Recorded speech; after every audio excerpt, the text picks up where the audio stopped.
Anak harimau itu dengan berani membuka mulut Raja Binatang, hanya untuk merebut sepotong daging gemuk dari mulutnya. Akibatnya, Raja Binatang hanya bisa makan buah-buahan liar setiap hari.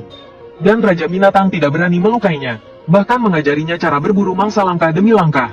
Anak harimau itu baru saja belajar berburu ketika seekor babi hutan muda mendatanginya. Tepat saat dia bersiap untuk melahapnya, dia dikepung oleh sekelompok manusia burung. Merasa terancam, anak harimau itu segera berbalik dan melarikan diri. Dia bergegas ke gua untuk mencari pertolongan dari Baal. Namun setelah mencari kemana-mana, dia tidak menemukan jejak Baal. Melihat itu, dia bergegas berlari ke dataran tinggi. Tanpa disangka, Baal takut makanannya akan direbut. Jadi dia sudah bersembunyi dan diam-diam memakannya. Ketika dia melihat anak harimau itu mendekat, dia segera mencari tempat persembunyian.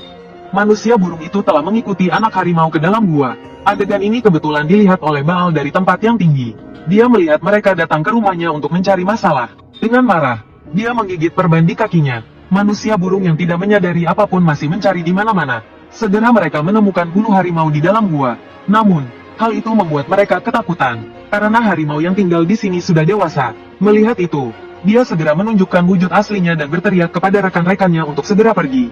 Tanpa mereka sadari, Baal telah menunggu di luar gua. Begitu mereka muncul, Baal langsung menggigit kepala mereka. Detik berikutnya, dia mencabik-cabik mereka.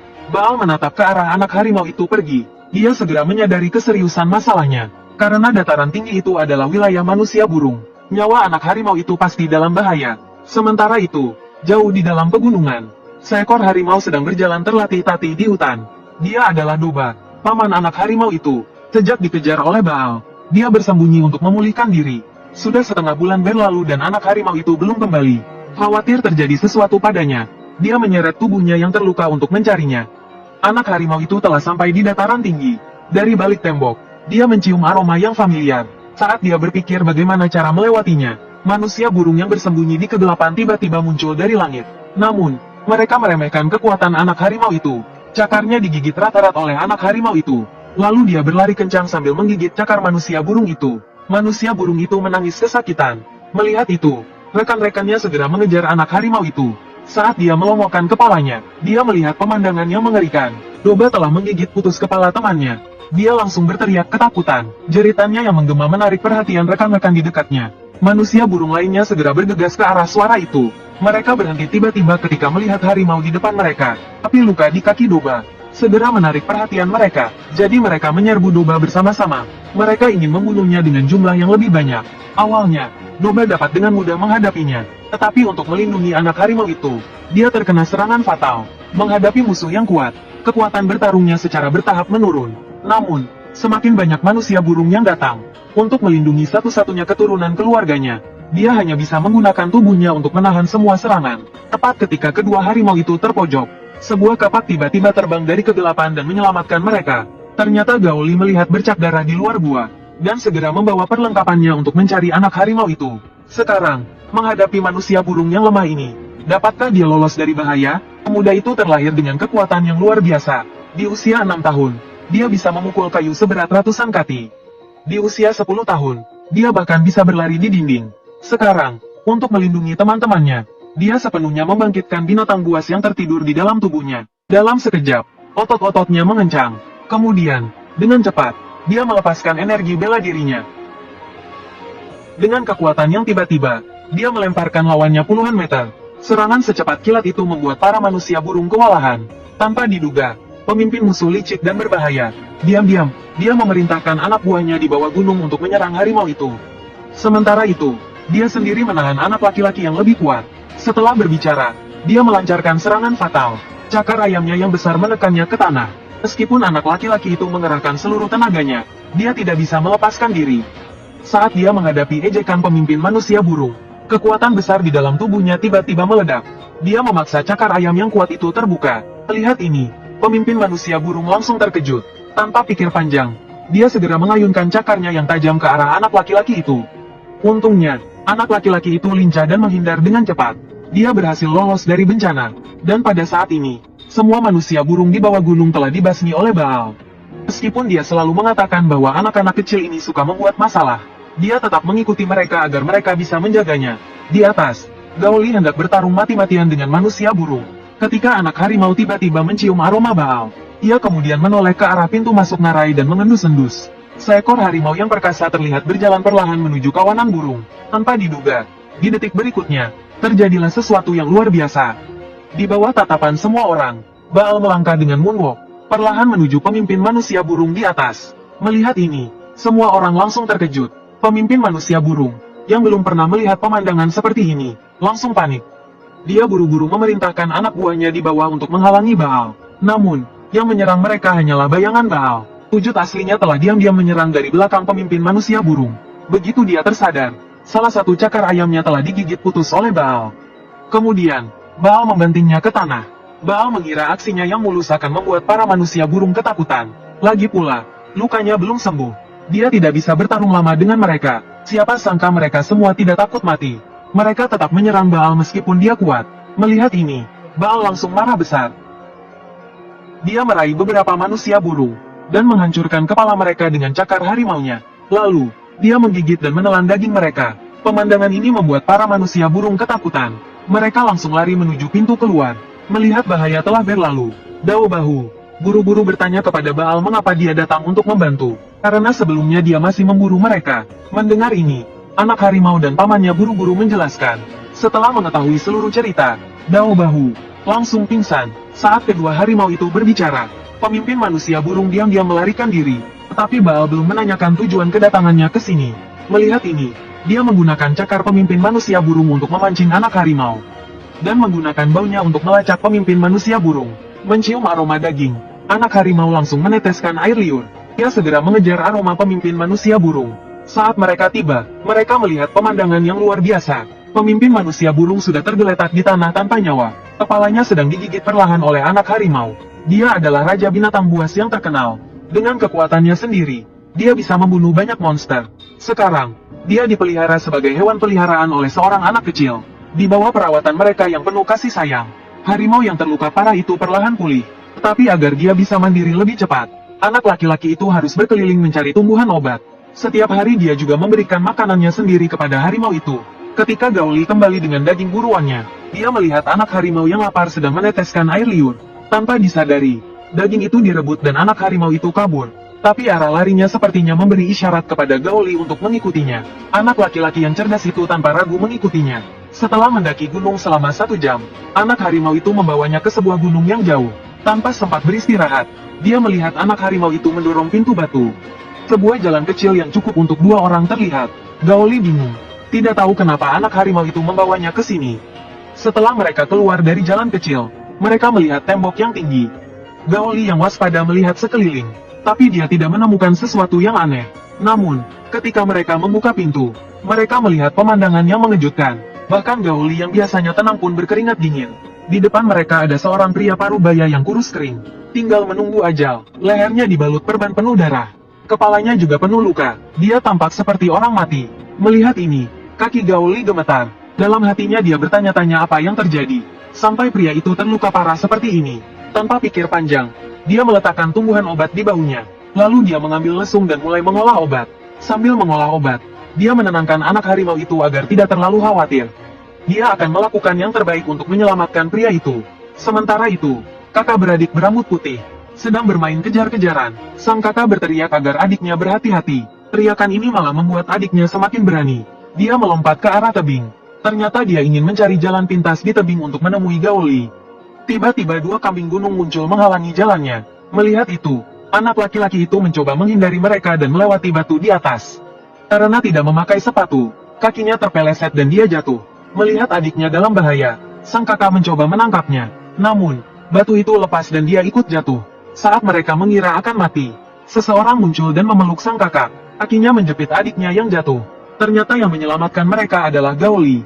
Melihat mereka masih bisa tersenyum, dia hanya bisa pasrah. Sementara itu, di dalam gua, Baal yang masih terluka bangun dari tidurnya. Dia melihat daging di belakangnya telah hilang. Menyadari bahwa anak harimau lah yang mencurinya, dia hanya bisa pasrah. Dia hanya memandangi pemandangan di dinding.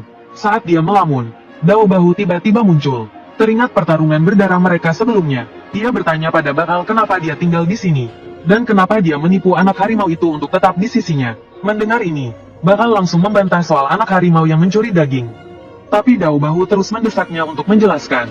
Bakal tidak mau peduli dan berbicara sendiri. Kedua harimau itu pun mulai bertengkar. Namun, Dao Bahu tidak bisa mengalahkan Bakal. Tidak peduli bagaimana Bakal memprovokasinya. Dia pergi menuju ketiga anak itu tanpa menoleh, meninggalkan Bakal yang marah sendirian. Tidak lama kemudian, Gao Li membawa kakak beradik itu keluar gua. Karena terburu-buru, dia cepat-cepat meletakkan barang-barang yang dibutuhkan di rak. Saat kakak beradik itu bermain dengan Bakal, dia menyelinap pergi. Tidak lama kemudian, dia kembali ke tempat pria yang terluka itu. Lalu dia membalut lukanya dengan hati-hati.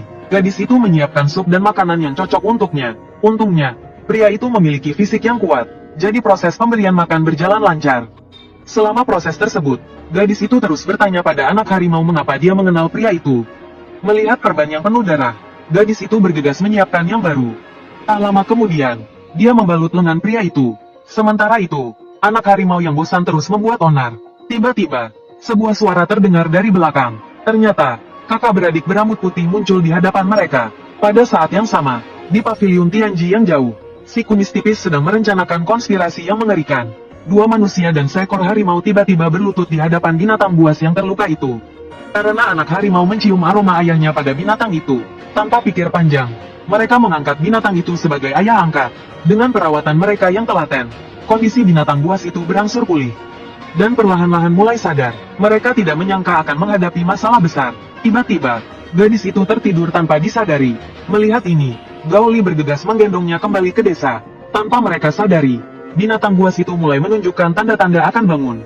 Sementara itu, si kumis tipis sudah mulai memerintahkan penangkapan anak-anak berambut putih. Kegagalan misi sebelumnya mengakibatkan banyak korban di pihaknya. Agar tidak disalahkan oleh pemimpinnya, dia mengkambing hitamkan Musang. Dia kemudian mengumpulkan semua anak buahnya dan menjelaskan kejahatan yang dituduhkan pada Musang. Keesokan paginya, dia mengirim orang untuk memburu Musang. Terkepung, Musang tidak berdaya. Dia mencoba memanggil roh jahat terkuatnya. Namun, sebelum berhasil, dia ditangkap oleh cakar ayam. Detik berikutnya, dia diremukkan hingga hancur. Musang menyadari bahwa lawannya adalah seekor ayam berkaki empat. Begitu Musang tersadar, dia langsung dihajar oleh cakar ayam itu. Kemudian, cakar-cakar tajam menyerangnya. Dengan mudah, dia ditangkap hidup-hidup. Agar berhasil membunuh harimau di Gunung Putih, si kumis tipis menemui Tian Nansing, pengurus lain di paviliun Tianji. Mengetahui bahwa Tian Nansing menyukai wanita cantik, dia mengatur agar wanita cantik menemaninya. Tian Nansing sebenarnya tidak ingin terlibat, tetapi demi menjadi pemimpin tertinggi, dia terpaksa mencari anak-anak berambut putih itu. Mengetahui mereka berada di kedalaman Gunung Putih, dia bergegas membawa orang-orangnya ke sana. Rasakan bahaya, kedua harimau, Baal dan Dauba, menyaksikan semua ini. Tanpa mereka sadari, Tian Nansing sudah berada di belakang mereka. Mereka terkejut dan menatapnya. Saat itu Baal merasakan aura berbahaya dari belakangnya. Ketika dia menoleh, Tian Nansing sudah lenyap. Detik berikutnya, Tian Nansing sudah berada di depan kedua harimau. Aura Tian Nansing membuat Baal merasa terancam. Dengan luka yang masih dideritanya, Baal tahu dia bukan tandingan Tian Nansing. Dauba juga merasa gelisah. Baal mencoba berpura-pura tenang dan menggertak. Namun, Tian Nansing yang sudah berpengalaman langsung menyadari tipu muslihatnya. Dia segera menangkap seorang anak buah dan melemparkannya untuk menguji lawan. Namun, sebelum anak buah itu mendarat, dia sudah dihancurkan oleh satu pukulan Baal menjadi bubur. Namun, Baal juga harus mengorbankan diri, meski berhasil menyerang lawan. Anak panah beracun yang tiba-tiba melesat langsung menancap ke tubuhnya. Saat Tian Nansing merasa senang bahwa panah beracunnya dapat membunuh lawan, Baal tiba-tiba meludah lendir tebal yang sudah 20 tahun terkumpul. Wajah Tian Nansing langsung penuh dengan lendir itu, membuatnya kehilangan keseimbangan. Dia menyadari bahwa dirinya telah ditipu oleh pria berkumis, karena orang itu memberitahunya bahwa di gunung hanya ada harimau biasa. Untuk tidak membuang waktu mencari anak berambut putih, dia segera menggunakan panah beracun untuk meningkatkan kekuatan anak buahnya. Anak buahnya digunakan untuk menahan dua harimau itu, sementara dia pergi diam-diam untuk mencari anak tersebut. Sebenarnya, dia sudah ketakutan dan berkeringat dingin karena dua harimau itu. Melihat adegan ini, Baal langsung melompat dari tebing gunung. Dia meninggalkan harimau Dauba untuk menghadapi para anak buah lawan sendirian. Sementara itu, di bagian lain pegunungan, tiga anak yang tidak mengetahui apa-apa masih bermain kejar-kejaran. Saat mereka sedang beristirahat, tiba-tiba muncul dua makhluk seperti manusia burung di belakang mereka. Anak-anak itu langsung terpaku karena ketakutan melihat pemandangan itu. Namun, lawan mereka telah membuka mulutnya yang besar dan menyergap mereka. Anak harimau yang pemberani melompat ke kepala manusia burung. Ia lalu membuka mulut lawan dan mencoba menggigit dagingnya. Sementara itu, gadis berambut putih telah membawa adik laki-lakinya bersembunyi di kejauhan. Melihat anak harimau dalam bahaya, ia segera berteriak. Anak harimau yang tersadar segera mendarat dan berlari. Rantai besi manusia burung telah menyerangnya dari belakang. Bisakah anak harimau yang lucu itu lolos dari cengkeraman mereka? Anak harimau dengan sengaja membuka mulut monster itu, hanya untuk melihat apakah ada makanan di dalamnya. Tanpa disadari, lawan mereka adalah manusia burung yang ingin membunuhnya. Ketika ia merasa bahaya dan hendak melarikan diri, rantai besi lawan menyerangnya dari belakang. Tepat ketika mereka berdua hendak mengikat anak harimau untuk mendapatkan hadiah, Gaoli tiba-tiba menyerang dengan cepat dari dalam hutan. Ia langsung menghantam paruh tajam salah satu manusia burung dengan sundulan. Lalu, ia memukul kepala lawan dengan kedua tinjunya. Tanpa diduga, kepala manusia burung itu lebih keras dari batu, membuat kedua tangan Gaoli menjadi sangat merah. Setelah menarik napas, lengannya dicengkeram erat oleh lawan. Bagaimanapun ia mencoba melepaskan diri, ia tidak bisa. Detik berikutnya, Gaoli dibanting ke pohon dengan keras. Saat mendarat, darah mengalir dari hidung dan mulutnya. Saat itu, sekelompok besar manusia burung datang ke medan perang setelah mendengar keributan. Gaoli menyadari bahwa target mereka adalah kakak beradik itu. Melihat itu, ia segera menyuruh kakaknya untuk membawa adiknya pergi. Ia dan anak harimau akan tinggal untuk menghalangi manusia burung dan mengulur waktu. Tanpa disadari, kekuatan pemimpin botak itu jauh lebih besar daripada manusia burung. Jurus apapun yang digunakan, bisa dengan mudah diatasi oleh lawan. Tanpa diduga, ia digigit oleh hewan yang dipanggil oleh pemimpin botak. Racun yang kuat membuat mata Gaoli berputar putih. Ia pun pingsan di tempat. Kakak beradik yang dikejar sering hidup di pegunungan. Mereka sudah sangat familiar dengan jalan gunung. Tidak peduli bagaimana manusia burung mengejar mereka, keduanya bisa menjaga jarak yang aman. Namun, kakak beradik itu khawatir tentang keselamatan Gaoli dan tidak mau pergi. Saat ini, Gaoli yang keracunan telah pingsan dan tidak sadarkan diri. Melihat itu, anak harimau yang sedang bertarung dengan manusia burung segera berlari ke arahnya. Ia lalu menggigit cacing di tubuh Gaoli. Tanpa pikir panjang, ia langsung menelannya. Setelah makan, ia menjilat lidahnya. Meskipun belum berumur 1 tahun, ia tahu bahwa Gaoli keracunan. Melihat itu, ia segera menghisap racun dari tubuh Gaoli. Namun, manusia burung di belakangnya tidak ingin memberinya kesempatan. Mereka mencambuk anak harimau dengan rantai besi. Bahkan ketika diinjak dengan kaki besar, anak harimau tidak bergeming. Meskipun kesakitan, ia tidak mau melepaskan gigitannya. Bukan hanya untuk menghisap racun, tetapi juga untuk melindungi teman baiknya. Tepat ketika manusia burung mengambil kayu untuk menghantamnya, ia tiba-tiba merasa pusing. Seekor harimau betina berjalan perlahan ke arah mereka. Ia pertama-tama menggunakan hipnotis untuk menghentikan kedua manusia burung. Lalu, ia berjalan ke arah Gaoli yang pingsan. Ia menghisap lukanya beberapa kali. Namun, setelah menghisap beberapa lama, tidak ada reaksi. Melihat ini, anak harimau mengatakan yang sebenarnya. Mengetahui bahwa anak harimau telah menghisap racunnya, Baher segera berubah menjadi seorang ibu yang penyayang. Ia segera memeriksa tubuh anak harimau dari atas ke bawah. Tanpa disadari, pemimpin botak telah melepaskan diri dari hipnotis. Saat Baher khawatir tentang anak harimau, manusia burung telah mengangkat kayu dan menyerangnya. Tanpa diduga, kepala Baher terkena pukulan keras. Pemimpin botak melihat kesempatan itu. Ia mengambil cacing dan menggigit Baher.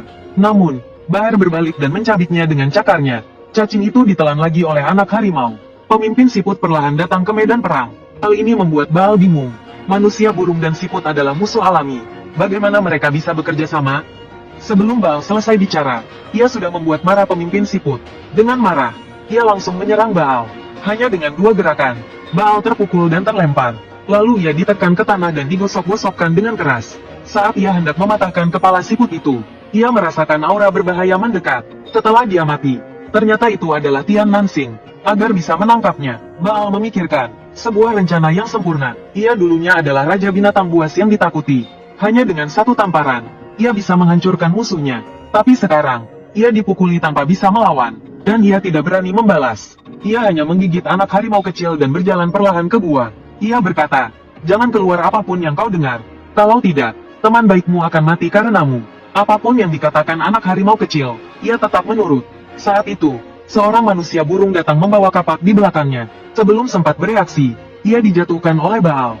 Melihat itu, manusia burung lainnya mencoba menggigitnya. Namun, Baal malah balik menggigitnya.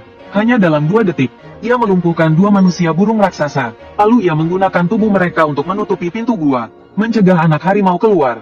Setelah semuanya beres, Baal baru berani melawan musuhnya. Tian Nansing memandang harimau buas di depannya. Ia tahu bahwa melawannya secara langsung akan sulit. Bahkan jika ia menang, ia pasti akan terluka parah. Ia pun segera menyerang Baal. Ia ingin menyerang lebih dulu dan mengalahkannya. Namun, ia meremehkan kekuatan Baal. serangan apapun yang ia gunakan, Baal bisa menangkisnya dengan mudah. Tian Nansing lalu terbang ke udara dan menyerangnya. Baal langsung mengetahui taktiknya. Ia melompat dan mengayunkan cakarnya ke arah Tian Nansing. Dalam sekejap, satu sayap Tian Nansing patah. Saat lengah, Baal menggigit sayap lainnya. Kehilangan sayapnya, Tian Nansing benar-benar marah. Ia mengumpulkan semua racun di tubuhnya. Dengan raungan yang menggelegar, panah beracun yang tak terhitung jumlahnya melesat keluar dari tubuhnya. Melihat bahaya mendekat, Baal segera memukul tanah dengan cakarnya. Ia menggunakan tanah yang berterbangan untuk menghalangi panah beracun. Tian Nansing sangat frustrasi dan mengumpat. Lalu ia menembakkan semua panah beracun ke arah Baal. Tapi Baal sudah ada di depannya. Tian Nansing berhasil menghindar dengan menendang perut Baal. Setelah ratusan ronde pertarungan, keduanya terluka parah. Saat keduanya kesulitan menentukan pemenang, pemimpin siput tiba-tiba menyerbu dari hutan.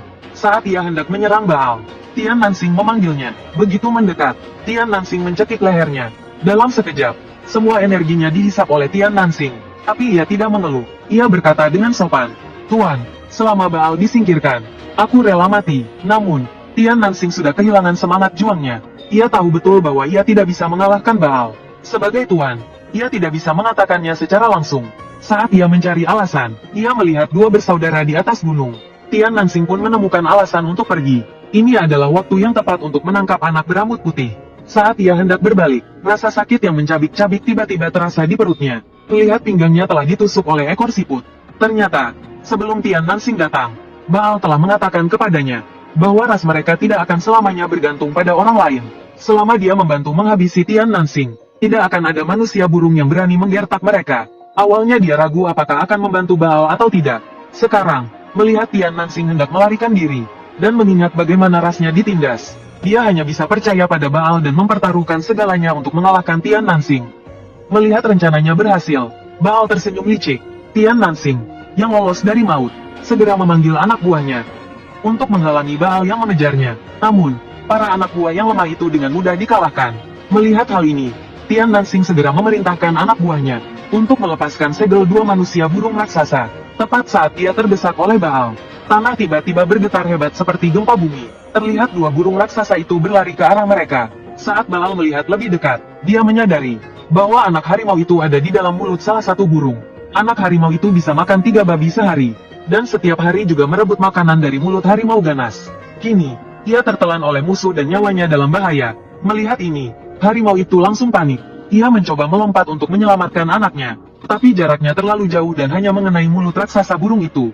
Sebelum terjatuh ke tanah, ia segera bangkit dan menyuruh anak harimaunya untuk menggigit lidah burung itu agar tidak tertelan. Mendengar itu, anak harimau itu langsung membuka mulutnya lebar-lebar dan menggigit lidah burung raksasa itu dengan keras. Kesakitan, burung itu terbang menuju tebing yang jauh. Melihat ini, Baal langsung melompat ke arah burung raksasa itu. Namun, serangan seperti itu tidak mempan terhadap burung raksasa tersebut. Baal pun hanya bisa mengingat arah terbang burung itu dan bergegas menuju gua penyembuhan. Saat ini, ia hanya bisa berdoa agar anak harimaunya bertahan. Tidak lama kemudian, Baal kembali ke gua.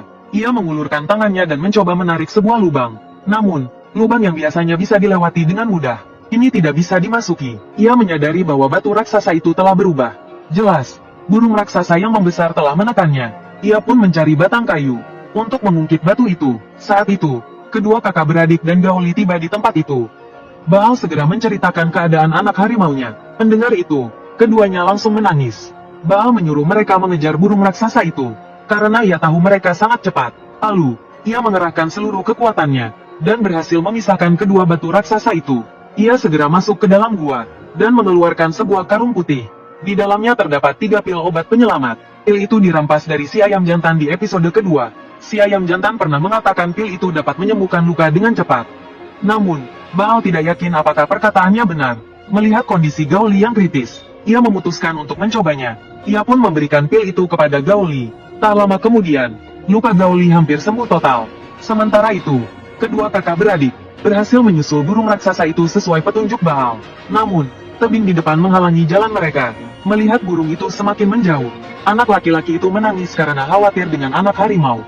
Saat keduanya bingung dan tidak tahu harus berbuat apa, Baal yang telah pulih tiba tepat waktu. Ia menyuruh kedua kakak beradik itu mundur ke belakangnya. Jie segera menggunakan hipnosis untuk membuat burung raksasa itu terbang ke arahnya.